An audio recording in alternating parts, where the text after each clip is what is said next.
This is a Rogue Media Network podcast.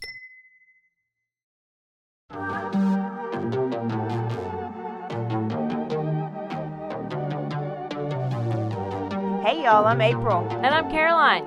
And this is your Bloody Happy Hour. Caroline, are you ready for this?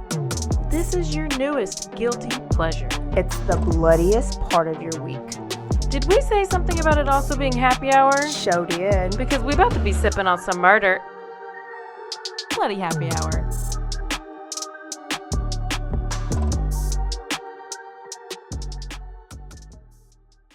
Hey y'all, this is April. And this is Caroline. And this is your Bloody Happy Hour Tuesday edition.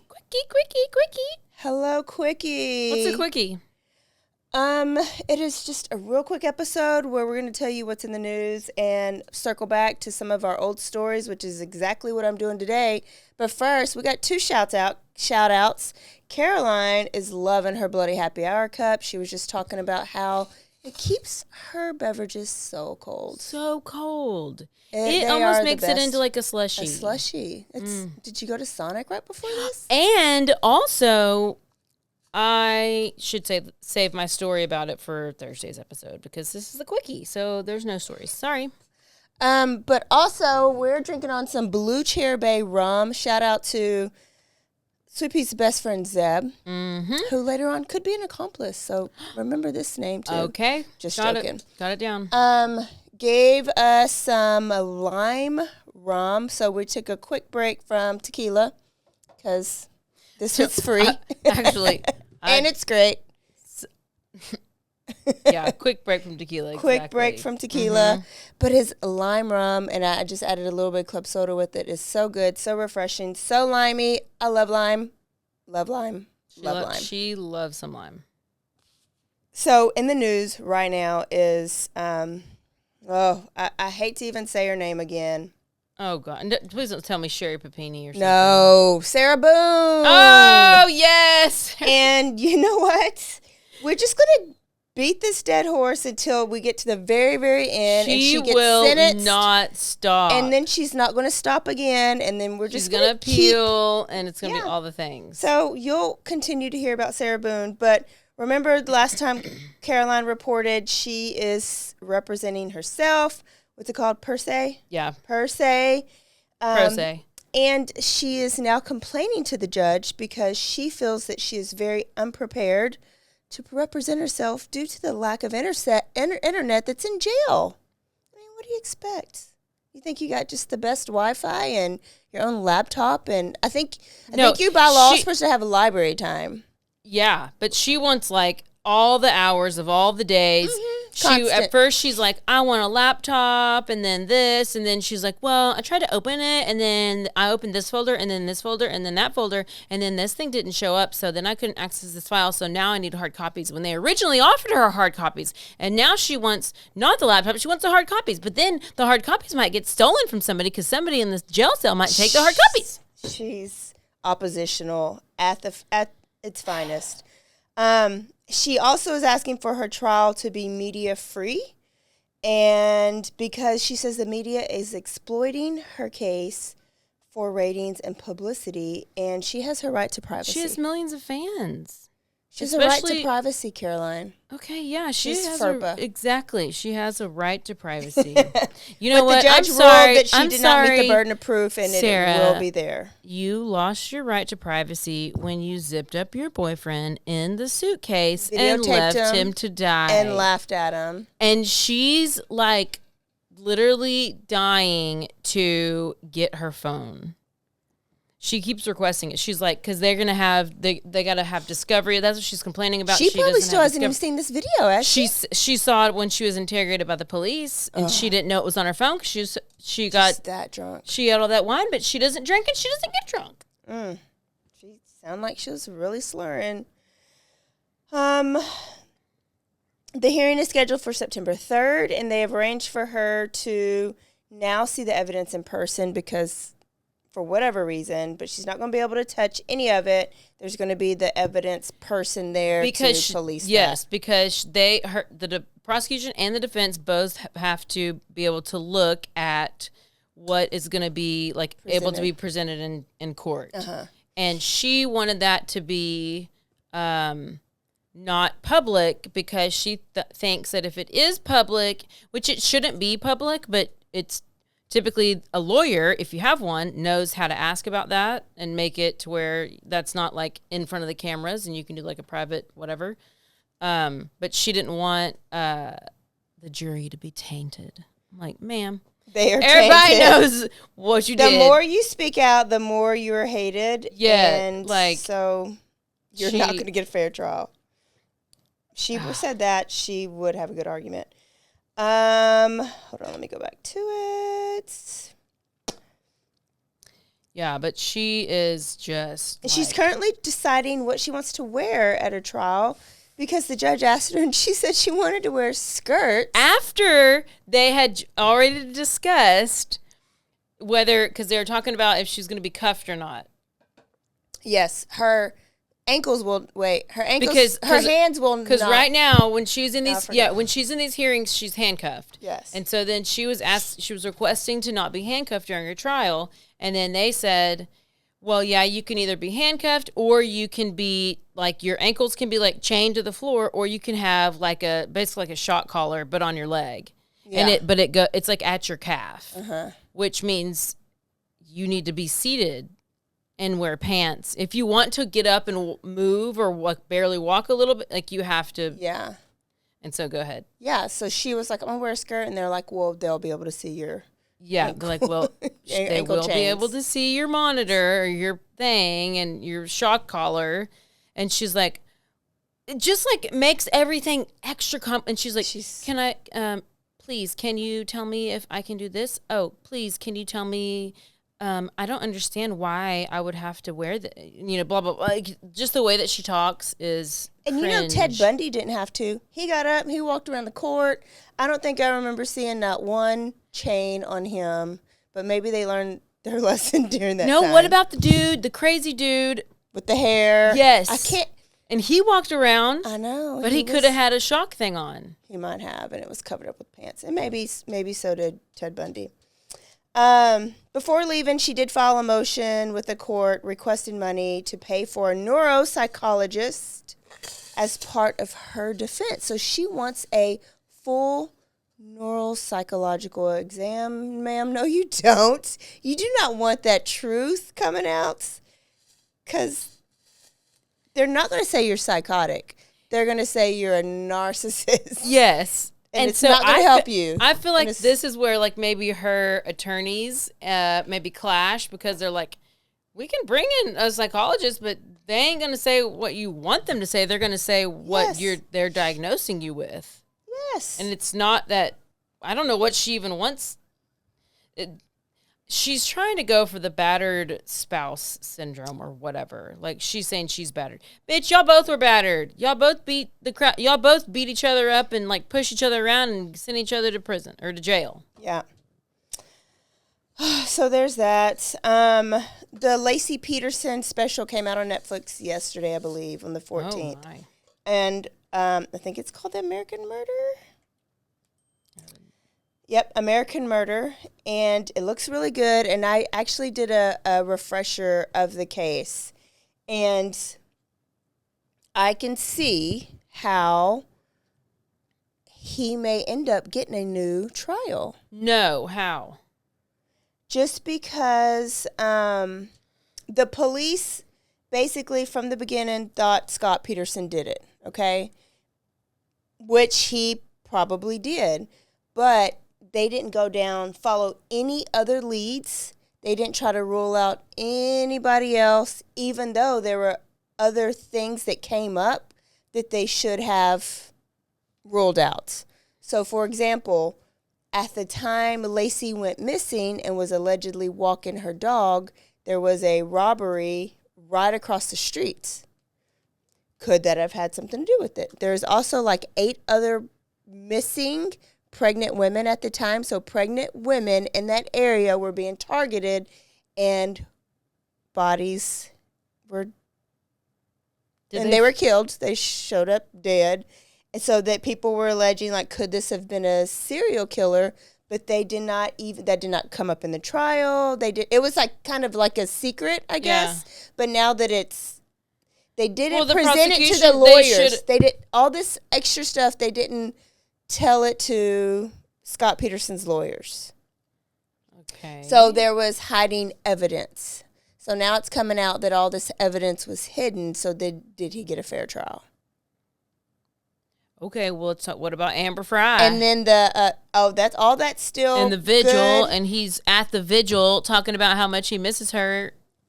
Or that he was in Italy or something like that. He was at the vigil laughing. Okay, but they're also saying like media really took off. So they're at the vigil laughing, but then if you look at before and after the vigil, a little girl, like his little niece, came up to him and like gave him a hug and was really sweet, and his little niece made him like smile.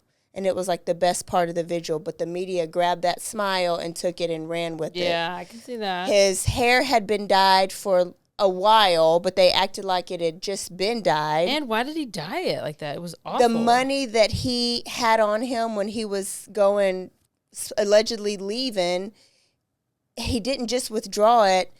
Somebody had paid him back a bunch of money that they had owed him, and he didn't. The banks were closed that day because it was whatever holiday, so he couldn't deposit it like in the bank. So he had the money. So there's this all sounds these like a things, whole damn Dirty Chad episode. I know. All these things that like could have been explained away. He never got a chance to explain away. They never gave him a chance in court. Lawyers not explain it. They just never gave him a chance to explain it away in the court. And then the jury, I guess tampering. I guess it was evident that the jury was like on Google and watching all these videos and watching news, following the trial. I thought there was, I don't know, it might have been a different trial where it was somebody, I think it was a different trial. Anyways, so a bunch of stuff like that I guess is... How can they go and look at what the jurors were watching? But I think we're going to hear from him. And I mean, here's the thing. Speak. For my own selfish reasons, I would love for there to be a new trial. But damn, like, how long has it been? I don't even know when it happened. 93. Like, so you're going to tell me you've been in there and you're like just adamant you didn't do it. So 20 years or 30 years. I mean, so like is Chris Watts going to come out and say this again then after him? He never admitted that he did it, though. He's always denied it. Scott Peterson. Chris Watts admitted it then, admits it now, says it was Jezebel Nikki that convinced him. 20 years, yeah, so it's 20 years after being sentenced. He is now back in the news, and so anyways, he's back in the news. I wonder when he's going to make a ruling, like the judge. I don't know. Well, remember they're getting the tape. Yeah, like you can still, I don't know how all that works. I don't believe any of it. Like, how can you still have evidence. From 20 years ago, you still have like DNA on a piece of tape? I guess you're supposed to keep it a certain way. Isn't that crazy? Yes, that is crazy. I need to go to a lab and like just look at stuff like this. Chandler being Matthew Perry. Oh, yeah. There has been 5 people charged in connection with Matthew Perry's death, including his assistant and 2 of his doctors. Ketamine. Yes. So the U.S. Attorney Martin Estrada announced that doctors supplied Perry with large amounts of ketamine because of the amount of money he was willing to pay for it. They took advantage of his addiction to fatten their pockets. So, October 2023, he died of a ketamine overdose. And it turns out that he had received several injections on that day from his live-in personal assistant. They had found enough ketamine in his system to put someone asleep for surgery. Like, so it's like the way you go in, like when they give you surgery and they give you that general anesthesia and you're out, right? Mm-hmm. That's how much he had in his system while in the hot tub, which is why he drowned himself, right? But if you look at, because ketamine infusion therapy is legal and is a thing, and he was getting it, but his last appointment was 11 weeks earlier, because you can only get so much at a time, and it is supposed to help with depression and all that stuff. So in between his ketamine infusion therapy, he had way too much in his system, but because they were giving it to him like illegally, over the counter, under the counter, I don't know how you call it. But like, he's like, yeah, give it to him, right? Like he's consenting. Yes. Yeah, but you are a doctor, so you know that he does not, you know his addiction history. Uh-huh. And you know that what the dose he's supposed to have for this infusion therapy, but you're giving him like 20 times the amount of that just because he's willing to pay for it. I guess he just like he wanted more and more and more, and they gave it to him. And they kept giving it to him. Okay. And it really is exactly what he was doing with all the other drugs. Yeah. With the other pills, he had multiple doctors. So he just switched. Oh, it just breaks my heart, like, to be that addicted and want to stop, and then you find something that helps you, but then you just get addicted to that, and you do the same thing with just a different drug. Yep. Over and over and over. That breaks my heart. So,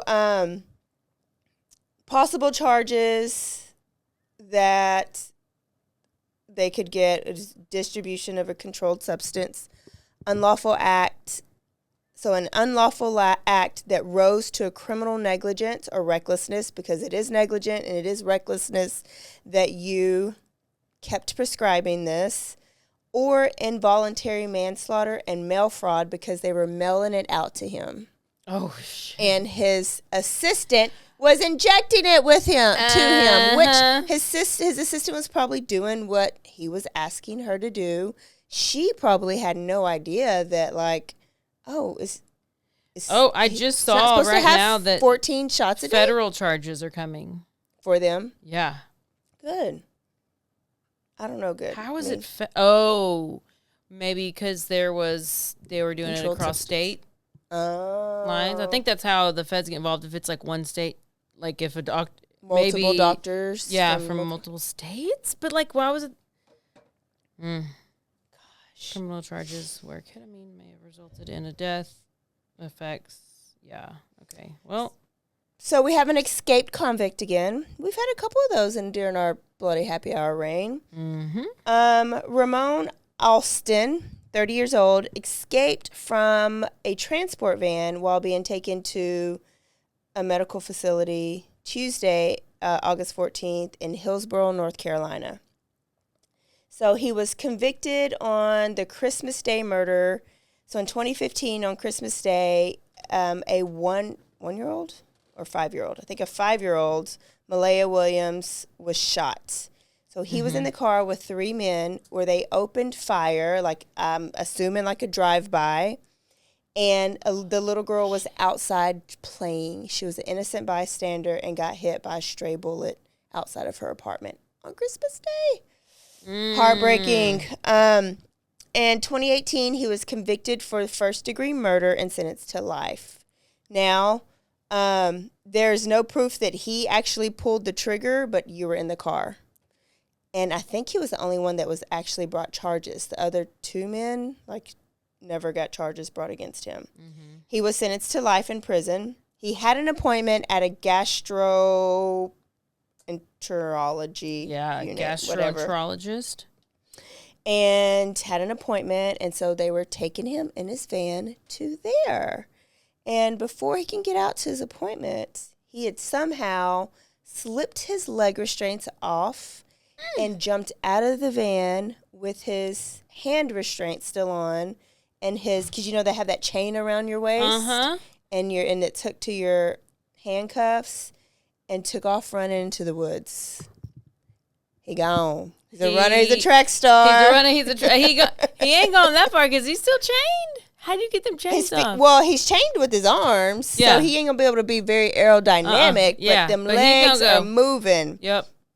So, and it was just right across the road. Like, he saw an opportunity and he took it. He was still wearing his waist chain and his handcuffs. He was wearing, this is what I don't get. Like, why is he wearing real clothes? He was wearing a gray shirt, brown pants, and some white New Balance tennis shoes. Probably his girlfriend probably sent him some new shoes. Mm-hmm. He's and like, they're probably all dirty in the woods. Yep. Here's your escape shoes. He has family and friends in the area. People are urged to keep their doors and windows locked and to stay inside. They brought dogs in, and they found tracks, and they tracked the tracks, but the scent ran cold. And as of right now, there are no leads of where he is. And it's been a little over 24 hours when I'm telling you the story. So maybe he'll be caught by the time what's his name again? You hear this. His name is Ramon Alston. So Ramon. Time to put a picture of him on your windshield. On your driver's dash, on your steering wheel. Steering wheel. But look at this mugshot. Like, you can't even take him seriously. Look at that big old cheese. Looking like clown. Somebody's going to let him in and, like, cook him some green beans. It's probably going to be you. Be like, hey, you like my lights? Oh, my goodness. So, why run? You're just going to give somebody a reason to shoot you. Okay. But just don't hurt anybody. Yeah. Maybe he's just like, going to get laid. Maybe he's doing like that. Who did I get? What story did I do where she escaped? Carla Faye Tucker? No. The Killer Mommy, where she escaped and she got laid, and then they caught her, and she's in the bed with her inmates. What mama was that? I know. She's a shitty mama. Not Carla Faye Tucker. I don't know who that is. I don't remember, and I always remember the names. Somebody's screaming it at us right now. What mama was that? Dirt leg mama. She killed her kids. She was a hoe. Was it Diane Downs? Diane Downs! Oh, okay. Yeah. Okay, and then I think this is my last story. Almost last story. Former running back jailed after a 5-year-old girl found lifeless at his Las Vegas apartment. So this girl was found dead in 2019. He was just sentenced. So the story is he would force this 5-year-old girl to work out as a punishment for being chunky. What is it? Is this his kid? It is his girlfriend's kid. Oh. When she was found lifeless. If you're going to do that. Or girlfriend needs a new boyfriend. Well, yeah. You probably don't need to date this girl if you have an issue with the kid. The kid so much that, yeah. So when the girl was found, she had 20 broken ribs, a lacerated liver, internal bleeding, bruises to her heart and diaphragm, and she had multiple head contusions. Oh, gosh. What kind of workout is that? I don't know. Her name was Lariah Davis.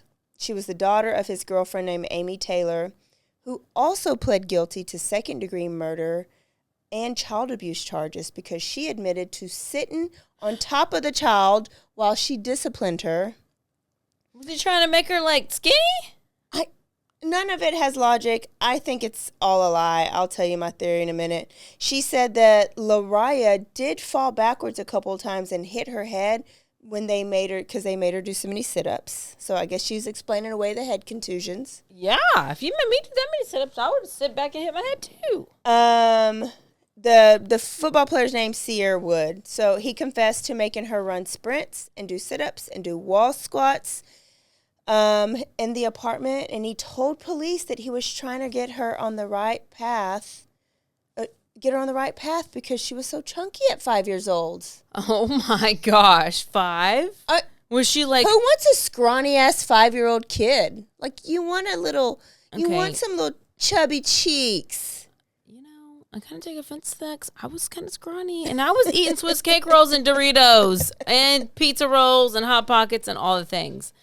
But maybe she was eating all the same things and she just didn't have a good metabolism. So he should have just beat his wife or girlfriend.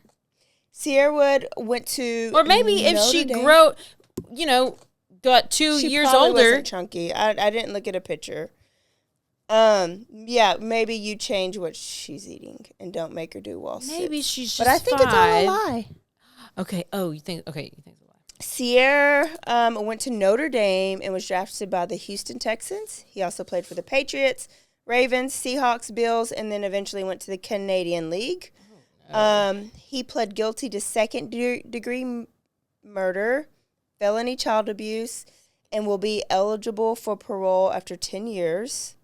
He entered the Alford plea. Oh, gosh. Which is an admission of guilt, but also allowed him to maintain his innocence. And that's basically like, okay, I admit that I have all this evidence against me, and even though I didn't do it, it's easier for me to just say I'm guilty, right?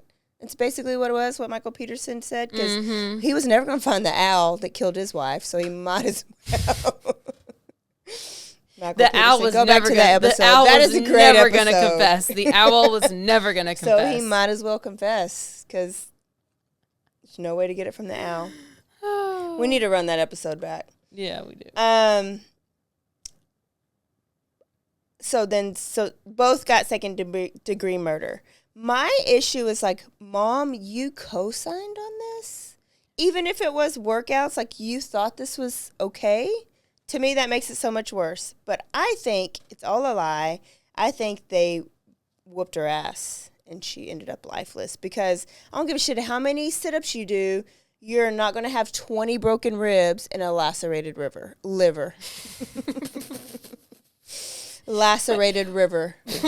How does your liver get lacerated from sit-ups? Uh-huh. Is that what they said? They said she died from too many sit-ups? I told you, okay, here were her injuries.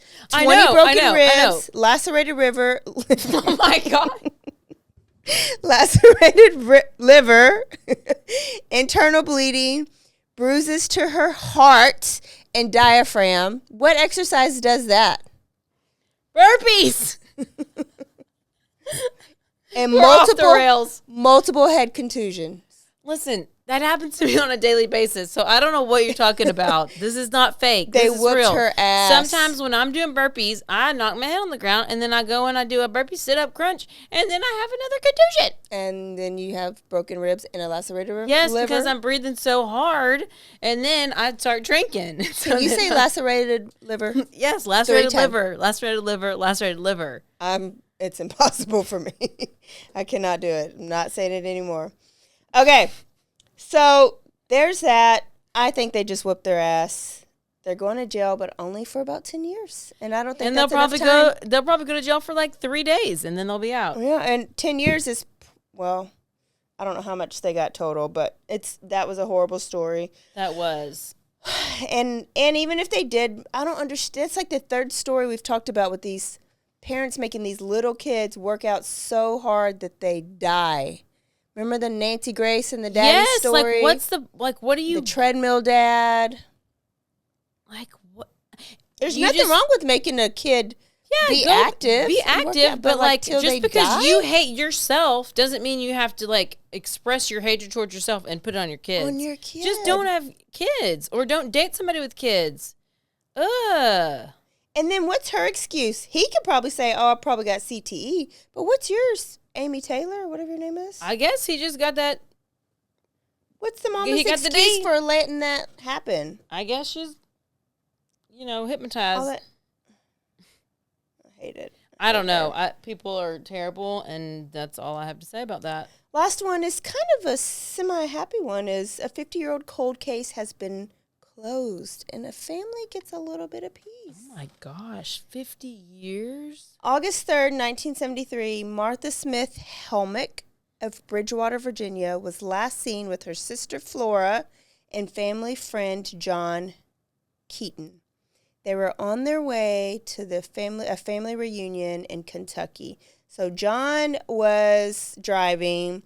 Flora was John's, maid, and Martha was the sister of Flora. So they were riding with him to his family reunion. driving his 1967 Ford Fairlane. No idea what that looks like, but it sounds like a classic. Never heard of it. They never showed up to the reunion, and they were never seen again. Dun, dun, dun. Did they drive off a cliff? Exactly what happened. 2016, during a training exercise, the Lexington, Kentucky Fire Department were doing like sonar radar, just like training, and they saw vehicles on the floor of the Kentucky River. Were you there? I was.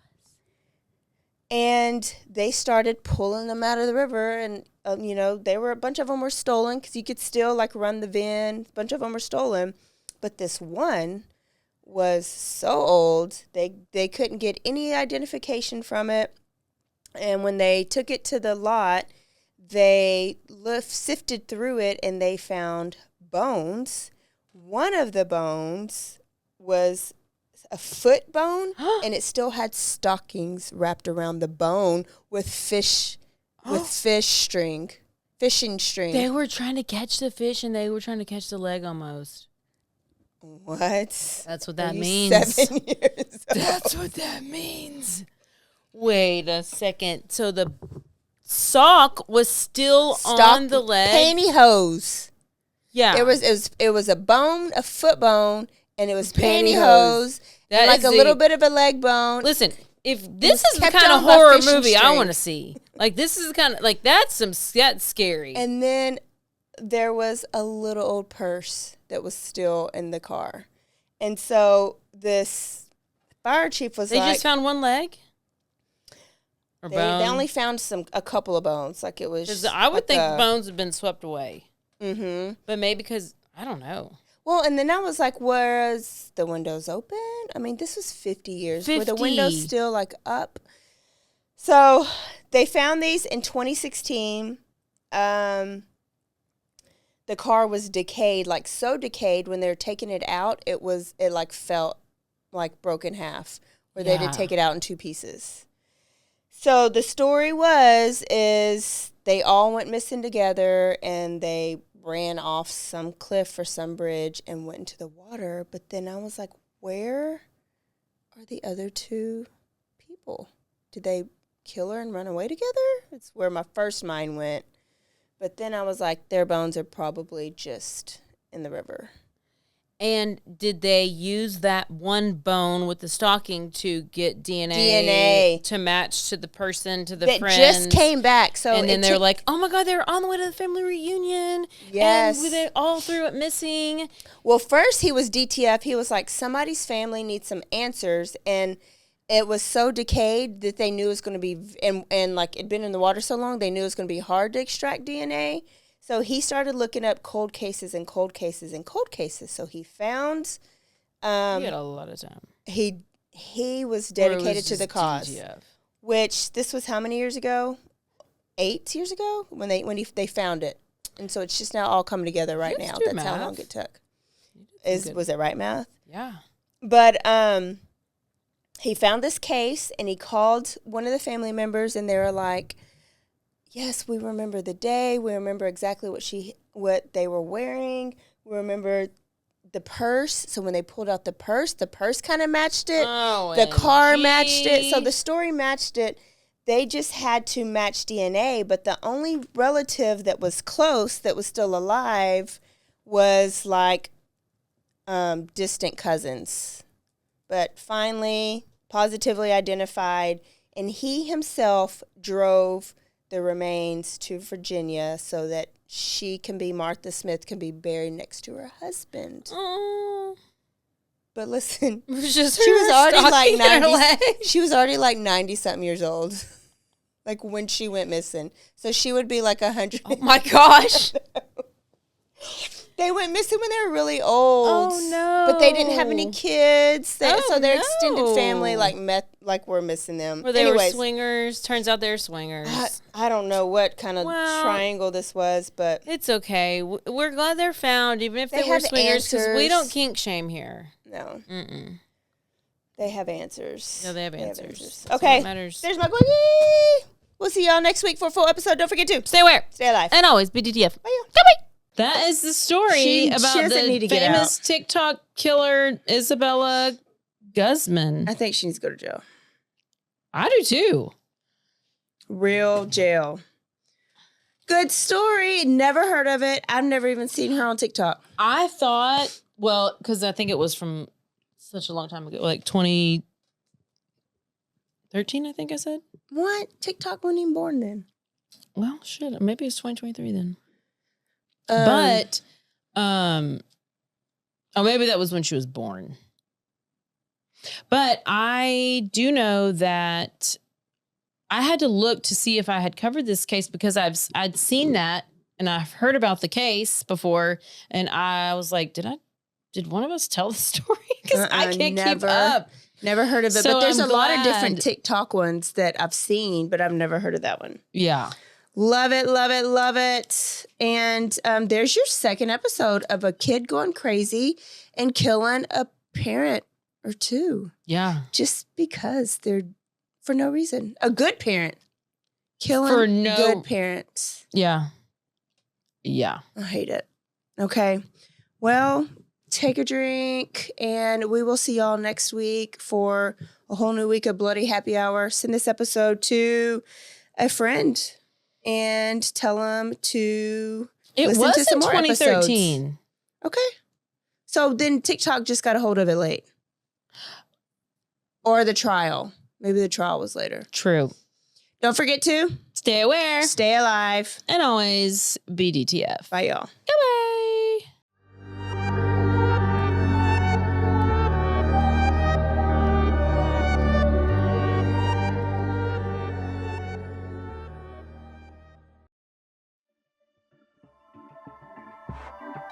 This has been a Rogue Media Network